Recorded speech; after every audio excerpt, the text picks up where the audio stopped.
Assalamu alaikum, Dr. Rashid Mahmood here. I am senior registrar pediatric neurology at Children's Hospital Lahore. आज की video के अंदर हम बात करेंगे कि हमने डेवलपमेंटल असेसमेंट के केस को कैसे लेके चलना है शॉर्ट केस के अंदर, और हमने इसकी स्कीम और एग्जामिनेशन क्या करनी है। डेवलपमेंटल असेसमेंट केस के अंदर most of the time exam के अंदर जो आपको बच्चा मिलता है वो डेवलपमेंट डिले के साथ उसको कोई और इशू भी होता है। हो सकता है वो डिस्मॉर्फिक चाइल्ड हो, like syndromic child, like down syndrome. हो सकता है वो सीपी बच्चा हो, या फिर हो सकता है कि वो एसएमए का बच्चा हो। तो आपने एक तो उसकी डेवलपमेंट असेसमेंट करनी है और साथ में आपने उसकी etiology को देखना है। यूजुअली हेल्थी बच्चे कम एग्जाम में आते हैं। एग्जाम में जो भी बच्चा आएगा उसको कोई ना कोई इशू होगा। मोस्ट ऑफ टाइम सीपी हो सकते हैं, डाउन सिंड्रोम हो सकते हैं, या फिर कोई और सिंड्रोम हो सकता है, या फिर आपका बच्चा सिंपल एसएमए का बच्चा भी हो सकता है। क्योंकि वो डेवलपमेंट डिले के साथ आपने देखना है कि उसके अंदर कोई डिस्मॉर्फिज्म या फिर न्यूरोलॉजिकल इशू क्या है, उसको भी आपने देखना है। तो इस पॉइंट ऑफ व्यू से जब भी कोई डेवलपमेंट असेसमेंट की स्कीम आती है तो आपके माइंड के अंदर होना चाहिए कि सिर्फ मैंने इसमें डेवलपमेंटल असेसमेंट नहीं करनी, मैंने उसकी इटियोलॉजी को भी देखना है, जो कि इन इटियोलॉजी में से कोई एक हो सकती है। डेफिनेटली जब भी कमांड आपको डेवलपमेंट असेसमेंट की मिलती है तो पहला स्टेप ये है कि आपने बच्चे को ऑब्जर्व करना है। ऑब्जर्व करते हुए आपने देख लेना है कि बच्चा आपका कैसा है। क्या वो सिंड्रोमिक तो नहीं है, डाउन सिंड्रोम या कोई भी और सिंड्रोम, उसके फीचर्स तो आपको नजर नहीं आ रहे। बच्चे की आपको हेड साइज कैसा लग रहा है, क्या वो ग्रॉसली मैक्रोसेफलिक है या मैक्रोसेफलिक है। बच्चे के अंदर एंजीफोलिस तो नहीं है, उसकी कोई अबनॉर्मल पोस्चर तो नहीं है, अबनॉर्मल मूवमेंट्स तो नहीं है। ठीक है, तो इनको आपने ग्रॉसली देख लेना है। और मोस्टली हमारे जो बच्चे डेवलपमेंट डिलेड होते हैं वो उनकी केयर प्रॉपर नहीं होती, उनकी फीडिंग इश्यूज होते हैं, तो वो मैल नरिश होते हैं। तो मैल न्यूट्रिशन के लिए भी आपने ग्रॉसली इनको देख लेना है। तो ये आपका ऑब्जर्वेशन पे आपको मिल जाएगा। एग्जामिनेशन में जहां आपने डेवलपमेंट असेसमेंट उसकी करनी है वहां पे आपने कुछ और चीजें भी करनी है। इस इंपॉर्टेंट ये है कि आपने बच्चे को एक्सपोज करके उसके न्यूरोकुटेनियस आपने देख लेने हैं, स्टिग्मेटा देख लेने हैं, आपने उसकी टोन पावर रिफ्लेक्सेस देख लेनी है, कुछ ना कुछ मसल्स के अंदर एटलीस्ट आप देख लो। और आपने उसका जो है वो ओएफसी लेना है आपने मैक्रोसेफली या मैक्रोसेफली के लिए। और आपने उसका जो है वो टॉर्च के पॉइंट ऑफ व्यू से आपने लिवर, स्प्लीन और हार्ट को सेपरेट कर लेना है। तो अगर आपको टाइम अलाउ करता है तो आप इन चीज़ों को भी एसोसिएटेडली देख लेना है। अगर आपका बच्चा डेवलपमेंट डिले है और आपको लगता है फ्लॉपी है तो फिर आपने फ्लॉपीनेस की चीज़ों को देख लेना है, लाइक उसकी टंग फेसिकुलेशन है तो नहीं, लाइक उसके जो है वो मायोपैथिक फेसेस तो नहीं है। तो इन दो चीज़ों को आपने देख लेना है। इस तरह अगर आपका बच्चा डेवलपमेंट डिलेड है तो उसके अंदर आपने उसके पेरिमीटर रिफ्लेक्सेस जरूर कर लेने हैं। बेशक आप 2 या 3 कर लें, सारे ना करें, बट आपने करने हैं। और आपने 180 डिग्री मनूवर जरूर कर लेना है। उसमें आप देख लो कि बच्चे के अंदर अगर सिटिंग अचीव नहीं है तो आप उसका 180 डिग्री मनूवर करो। उसके अंदर हेड, लेग, सिटिंग और सिजरिंग और हाइपोटोनिया, ये सारी चीजें आपको मिल सकती हैं। सो आपने ऑब्जर्व किया, आपने उसकी डेवलपमेंट असेसमेंट की, आपने उसका न्यूरोलॉजी के जो एग्जामिनेशन के पॉइंट मैंने बताए हैं वो आपने देखे। आप अगर बच्चा आपका ग्लोबली डिलेड है तो आप उसके अंदर 180 डिग्री मनूवर कर सकते हो और आप उसके प्रीमेटिव रिफ्लेक्सेस चेक कर सकते हो। और आपका बच्चा अगर फ्लॉपी है तो मायोपैथिक फेसिस और टंग फेसिकुलेशन आपने जरूर देखनी है। अगर हम डेवलपमेंट असेसमेंट की बात करें तो आपने कुछ रूल्स याद रखने हैं। पहला रूल ये है कि डेवलपमेंट असेसमेंट जो है वो बच्चे के लेवल पे की जाती है। ये नहीं है कि बच्चा बैठा हुआ है मांग गोद के अंदर और आप ऊपर से आके बच्चे को चेक कर रहे हो। तो उसमें यह है कि बच्चा छोटा सा होता है, जब कैंडिडेट इतना बड़ा लंबा चौड़ा बच्चे के लिए होता है तो वो बच्चा के लिए एक खौफ का बायस बनता है और वो वहीं पर रोना शुरू कर देगा। तो छोटे बच्चों के अंदर कोशिश करें कि बच्चे के लेवल पे आए। बच्चा अगर मांग गोद के अंदर है तो आप बेशक नीचे बैठ जाएं और बच्चे के लेवल पे आएंगे तो बच्चे के लिए ईजी होगा और वो आपसे फेमिलराइज होना और आपसे इंटरेक्ट करना। ठीक है, at the level of child आपने एग्जामिन करना है। दूसरा ये है कि बच्चे का नाम पूछें उसकी वालदा से और बच्चे को उसके नाम से बुलाएं, इससे बच्चे से फेमिलियर होने में आपको आसानी होगी। तीसरा ये है कि बच्चे की माँ के साथ इंटरेक्ट करें। जब आप बच्चे की माँ के साथ इंटरेक्ट करते हैं तो बच्चे को पता चलता है कि ये बंदा जो है ये कोई डेंजर नहीं क्रिएट कर रहा।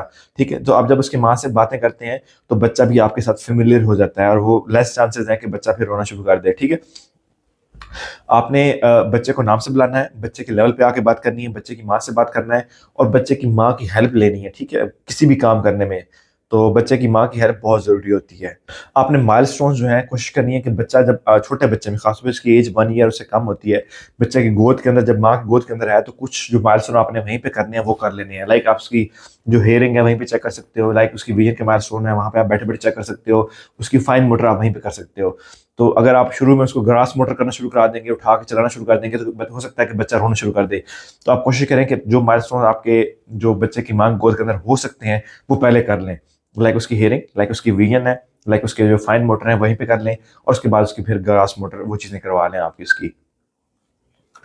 डेवलपमेंट असेसमेंट में आपने जो है हर डोमेन के अंदर आप अगर बच्चा सपोज मांग गोद के अंदर आराम से बैठा हुआ है तो फिर आपने उसका नेक्स्ट स्टेप करना है। ठीक है, और आपने मैक्सिमम स्टेप की तरफ जाना है। सपोज एक बच्चा है जो बैठा हुआ है तो आपने उसका नेक्स्ट स्टेप ये है कि उसे क्रॉलिंग करवानी है, अगर क्रॉलिंग बच्चा करता हुआ मिलता है आपको तो आपने सिटिंग करवानी है, स्टैंडिंग में सपोर्ट करानी है। अगर स्टैंडिंग में सपोर्ट बच्चा कर रहा है आपके सामने तो फिर आपने उसकी वॉक करानी है। तो अपने नेक्स्ट माइलस्टोन की तरफ मूव करना है और अपने मैक्सिमम माइलस्टोन अचीव कराना है। मिसाल के तौर पर अगर बच्चा बैठा हुआ है तो आपने उससे क्रॉलिंग कराई, क्रॉलिंग कर ली उसने तो आपने सिटिंग कराई, स्टैंडिंग कराई, स्टैंडिंग उसने कर ली तो आपने उससे वॉकिंग करानी है। वॉकिंग नहीं कर रहा तो फिर आपका जो मैक्सिमम माइलस्टोन है that is standing with support, तो आपने उस हिसाब से बच्चे को बताना है।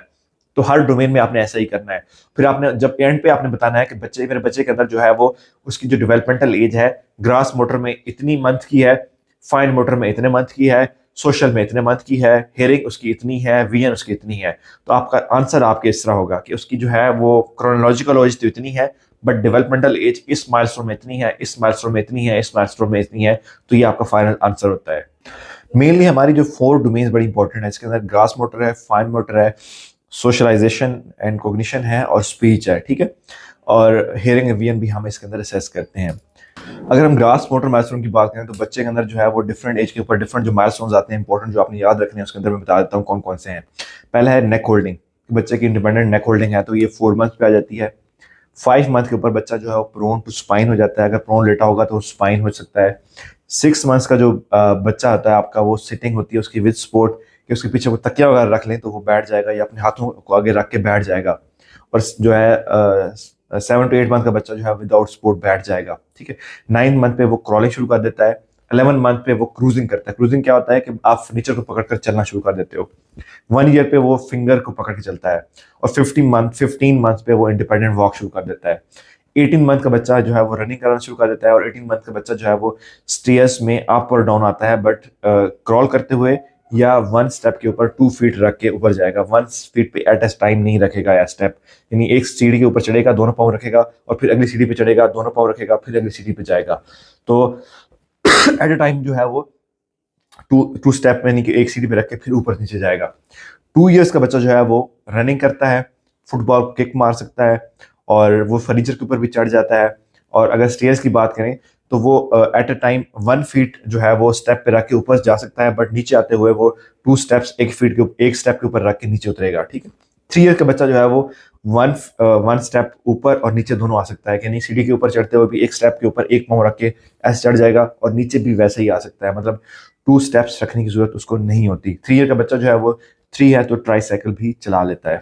4 ईयर के बच्चे जो है वो होपिंग करते हैं और 5 ईयर के ऊपर स्किपिंग का जो है वो स्टेप अचीव कर लेते हैं बच्चे।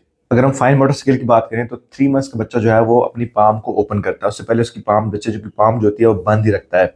4 मंथ्स के ऊपर वो रीच टुवर्ड द ऑब्जेक्ट करता है। 5 मंथ के ऊपर उसकी जो ग्रास्प होती है वो पामर ग्रास्प होती है, यानी कि चीजें पाम के अंदर पकड़ता है, ठीक है।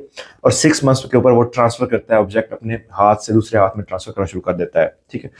9 मंथ के ऊपर उसकी इमेच्योर पेंसिल ग्रास्प आती है, यानी कि अपने थंब और इंडेक्स फिंगर चीज पकड़ेगा बट ऐसे पकड़ेगा उसका, ठीक है। और 12 मंथ्स के ऊपर उसकी मेच्योर पेंसिल ग्रास्प आती है कि वो अपनी जो टिप्स हैं उसकी डिजिटल फीलिंग्स हैं आपकी थंब और इंडेक्स फिंगर की, उसके द्वारा चीज पकड़ लेता है, ठीक है। 15 मंथ्स के ऊपर वो स्क्रिबलिंग करता है और 18 मंथ्स के ऊपर वो जो 3 क्यूब्स होती हैं उसका टावर बनाता है। टावर ऑफ 3 क्यूब्स बनते हैं, ठीक है। और 1 ईयर के ऊपर टावर ऑफ 6 क्यूब्स बना देता है वो बच्चा आपका, ठीक है। जहाँ तक हम उसकी बात करें, लिखने की बात करें तो डेफिनेटली जो 2 इयर्स का बच्चा है वो आपका वर्टिकल स्ट्रोक करता है, कॉपी करता है। और 2.5 ईयर का बच्चा हॉरिजेंटल स्ट्रोक कॉपी करता है। 3 ईयर के ऊपर वो जो है वो सर्कल आपका कॉपी कर लेगा आपका। और जो है 3 ईयर का बच्चा जो है वो आपका 9 क्यूब्स का जो है वो टावर बनाता है। 3 ईयर का बच्चा जो है वो 3 क्यूब्स को मिला के एक ब्रिज बना लेता है। अगर हम 4 ईयर की बात करें तो 4 ईयर के ऊपर बच्चा जो है वो आपका क्रॉस ड्रा कर लेता है। 4.5 ईयर के ऊपर बच्चा जो है स्क्वायर ड्रा कर लेता है और कॉपी कर लेता है। और आपका जो 5 ईयर का बच्चा है वो ट्राइंगल आपकी कॉपी कर सकता है, ठीक है।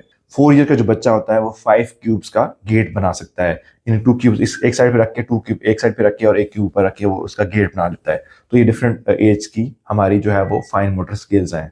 अगर हम सोशल स्किल की बात करें तो जो सोशल स्माइल है कि बच्चा किसी और ह्यूमन फेस को स्माइल करता हुआ देख के स्माइल करता है, तो 1.5 मंथ पे आ जाती है। 3 मंथ्स के ऊपर बच्चा अपनी मदर को हमेशा रिकग्नाइज करना शुरू कर देता है। अगर उससे हम आगे जाएं तो 6 to 9 मंथ के ऊपर बच्चे के अंदर स्ट्रेंजर एग्जाइटी आती है कि वो जो अनफेमिलियर पर्सन होते हैं उनको देख के बच्चा रोना शुरू कर देता है और ऑब्जेक्ट परमानेंस भी उसकी इस एज पे आ जाती है। 9-10 मंथ के ऊपर बच्चा जो है वो आपका पीक एंड बू करता है और बाय बाय करना शुरू कर देता है। तो ये स्टेज के ऊपर आ जाता है आपका बच्चे का। ये जो बच्चा आपका 18 मंथ्स का होता है वो फिर फीडिंग करना शुरू कर देता है, आपका स्पून के साथ फीडिंग करना सीखना शुरू कर जाता है। 2 इयर्स का बच्चा जो है वो पैरेलल प्ले करता है कि बच्चे खेलेंगे, कि एक बच्चा एक साइड पे खेल रहा है उसके साथ बैठ के खेलेगा, बट अपनी चीजें खेलेगा। वो 2 बच्चे हैं वो खेल रहे होंगे बट अपने अपना खेल रहे होंगे, लेकिन साथ बैठ के खेलना शुरू कर देंगे। 3 ईयर पे उसका जो है वो ग्रुप प्ले होता है कि ग्रुप के अंदर खेलते हैं मिलके। और 4 ईयर के ऊपर आपके बच्चे जो होते हैं वो कोऑपरेटिव प्ले करते हैं कि वो एक गेम को सारे मिलकर खेलते हैं, मतलब बारी बारी अपने टर्न्स में खेलना शुरू कर देते हैं। जो 5 ईयर का बच्चा होता है वो डेफिनेटली डोमेस्टिक टास्क होते हैं उनके अंदर बच्चा अपने पेरेंट्स की हेल्प करता है, किचन की चीज़ों के अंदर हेल्प कर सकता है, चीज़ें उठा के लानी और इस तरह कामों में हेल्प करना वो सीख जाता है। और उसका डेफिनेटली अपनी टॉयलेटिंग और ड्रेसिंग करना, ड्रेस उतारना और पहनना वो सीख जाता है। जहाँ तक हम यूरिन और फीकल कंट्रोल की बात करें तो फीकल कंट्रोल यूजली 2 ईयर के अराउंड अबाउट बच्चे का आ जाता है। यूरिन कंट्रोल की बाट करें तो वो जो ड्राइनेस बाई डे है वो 2 ईयर पे आ जाती है, और ड्राइनेस बाई नाइट जो है वो डेफिनेटली वेरिएबल होती है और 3 to 5 ईयर 2 to 5 ईयर के अराउंड अबाउट आपकी अचीव हो जाती है। तो डिफरेंट एज के सोशल माइलस्टोन्स हैं। अगर हम विजुअल माइलस्टोन की बात करें तो जो 1 मंथ तक का बच्चा होता है वो फिक्सेशन करता है कि कोई ब्राइट ऑब्जेक्ट दिखाया है, कोई फेस ह्यूमन फेस है तो उसके ऊपर वो लाइट को उसको फिक्स करेगा उसको, ठीक है। जो बच्चा हमारा 2 मंथ्स का होता है वो 45 डिग्री ईच साइड कि मतलब मिड साइड है तो 45 यहाँ से और यहाँ तक जाके वो उसको फॉलो ऑब्जेक्ट को फॉलो करता है, ठीक है। जो बच्चे हमारे 3 मंथ्स के होते हैं वो 90 डिग्री तक, यानी इस साइड पे भी 90 डिग्री और इस साइड पे 90 डिग्री तक वो फॉलो कर सकते हैं। और जो बच्चे 4 to 6 मंथ्स के होते हैं वो 360 डिग्री तक ऑब्जेक्ट को फॉलो करते हैं। अगर कोई बच्चा आपका आता है इस एज का और वो फिक्स नहीं कर रहा या फॉलो नहीं कर रहा तो फिर आपने उसको लाइट से फिक्सेशन देखनी है उसकी। अगर फिक्सेशन भी उसकी नहीं आ रही तो फिर आपने उसके पिपल लाइट रिफ्लेक्स चेक करने हैं। अगर हम हेयरिंग माइलस्टोन की बात करें तो डेफिनेटली जो बच्चा आपका 1 मंथ का होता है उस वक्त तक बच्चा जो है वो अलर्ट होता है, कोई भी साउंड आती है तो उससे वो अलर्टनेस उसका आ जाती है, या स्टार्टर रिस्पॉन्स आता है उसका। 2 to 3 मंथ्स के ऊपर बच्चा जो है वो टर्न टुवर्ड द साउंड, यानी कि जिस साइड पे साउंड आती है उसकी तरफ वो मुतवज्जे होता है, उसकी तरफ देखना शुरू कर देता है। 1 ईयर बच्चा जो है वो 1 स्टेप कमांड फॉलो करता है कि पानी लाओ तो वो जाके पानी लेके आएगा। और 2 ईयर पे 2 स्टेप कमांड फॉलो करता है कि आप गिलास को 2 स्टेप कमांड देते हैं कि उधर जाओ और फैन को ऑफ करो, तो वहां पे जाएगा, उस कमरे में जाएगा और फैन का बटन ऑफ करेगा। तो 2 स्टेप कमांड होती है। तो 2 ईयर पे आपका बच्चा जो है वो 2 स्टेप कमांड फॉलो करता है। तो ये ग्रॉसली जो आपके जो है वो हेयरिंग के माइलस्टोन्स हैं।